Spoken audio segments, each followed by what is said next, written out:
What's going on, penny boys and gals? It's your boy, What the Duck here, also known as Meta Matt, and welcome to class 23 of PBU LITE. Make sure to check the description of this video for the class handout. In today's class, we're going to be talking about how you, as a trader, can completely get rid of your emotions while trading.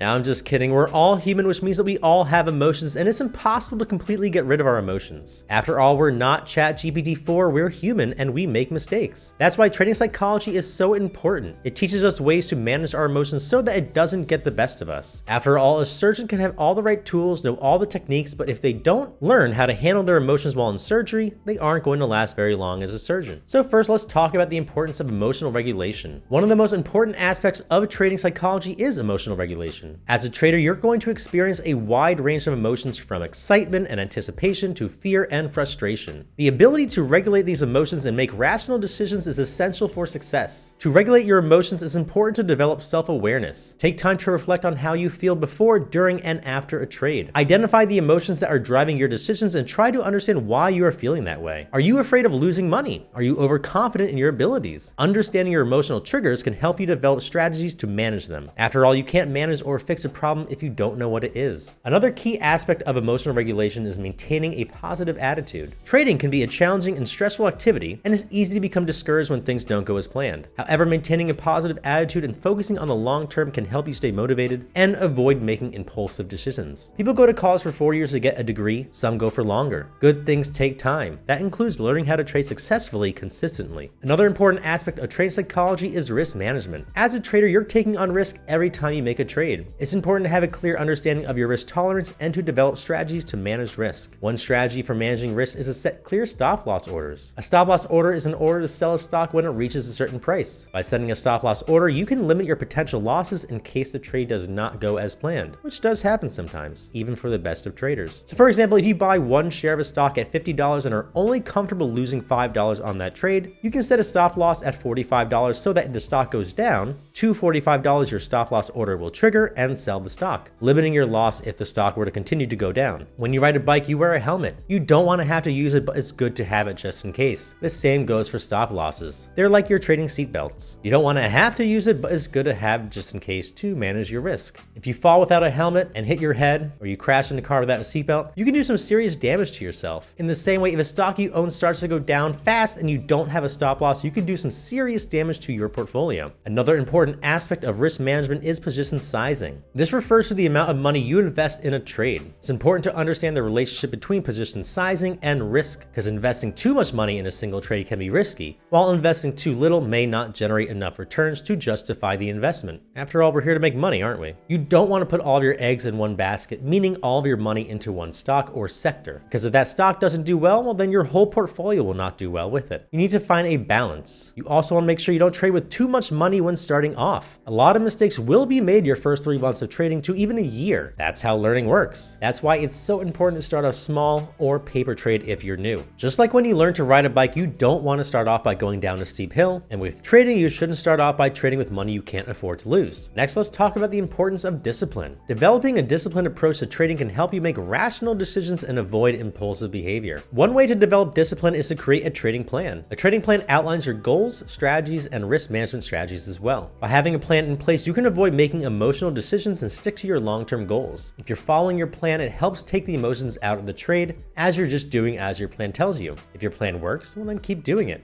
If it doesn't, well, then you can take your notes, which you take on all of your trades, and see why your plan isn't working and adjust accordingly. Another important aspect of discipline is avoiding overtrading. Overtrading refers to making too many trades in a short period of time. Overtrading can be harmful because it can lead to impulsive decisions. The stock market has been around a long time and it's not going anywhere. There's no need to rush. Speaking of there being no rush, patience is a key trait of a successful trader. One way to develop patience is to focus on the long term. Trading is a marathon, not a sprint. By focusing on your long-term goals, you can avoid becoming too fixated on short-term gains or losses. Another important aspect of patience patience is avoiding FOMO, or fear of missing out. FOMO can lead to impulsive decisions and can cause you to take on more risk than you're comfortable with. By staying patient and sticking to your trading plan, you can avoid falling into this trap. Next up is the role of mindfulness in trading. Mindfulness is a technique that can help you develop self-awareness and regulate your emotions. That's why an important aspect of trading psychology is developing the right mindset. It's easy to get caught up in the ups and downs of the market and let your emotions guide your decisions. But successful traders know that they need to have a clear and focused mind in order to make rational decisions. One way to develop the right mindset is through mindful practices such as meditation. Meditation can help you stay calm and centered even in the midst of the market volatility. It can also improve your ability to focus and concentrate, which is essential for successful trading. Or even just taking a deep breath after every trade to reset your emotions and prepare for the next one is the way to go. Everyone's different, and everyone regulates their emotions differently. Find what works best for you. I actually had a podcast to the Craigos Crypto Corner where I co-host, and we had some people from a Web3 project that's all about mindfulness and wellness and spiritual well-being. And so we had them on and they actually did some meditation with us. So I'm going to play that clip so that you can kind of do the meditation alongside us in this clip of the podcast. Maybe you could use this during your trading day, because I really do believe that, I'm not going to say meditation. I'm not saying, go hike a mountain and,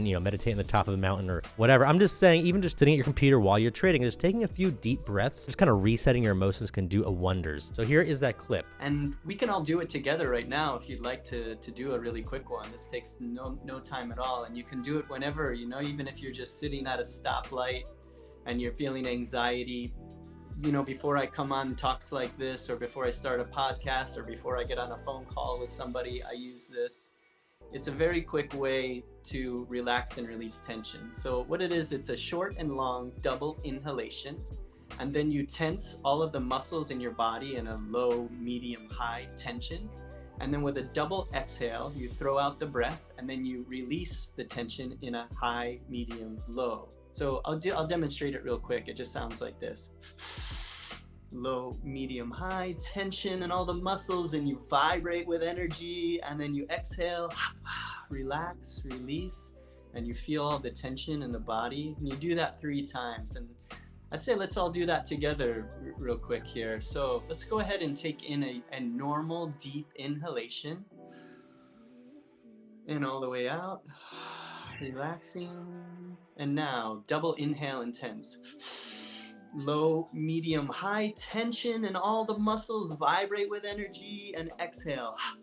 Relax, release, feel. Again, inhale intense. Low, medium, high, vibrate with willpower, and exhale. Relax, release, feel. Last round, inhale intense. Low, medium, high, vibrate with willpower, and exhale. Relax, release, feel. And now just let all of the tension in the body dissolve.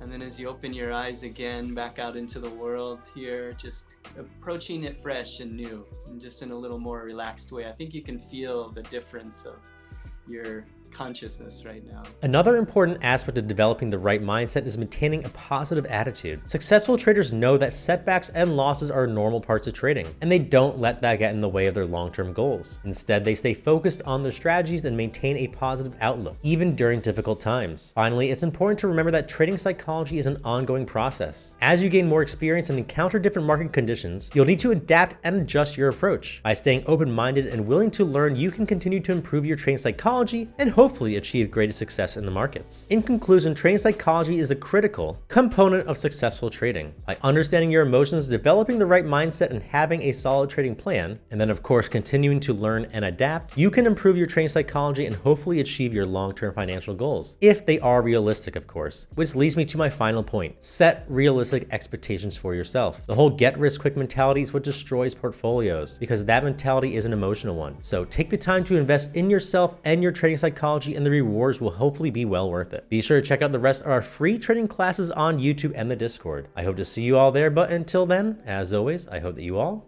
make some bread.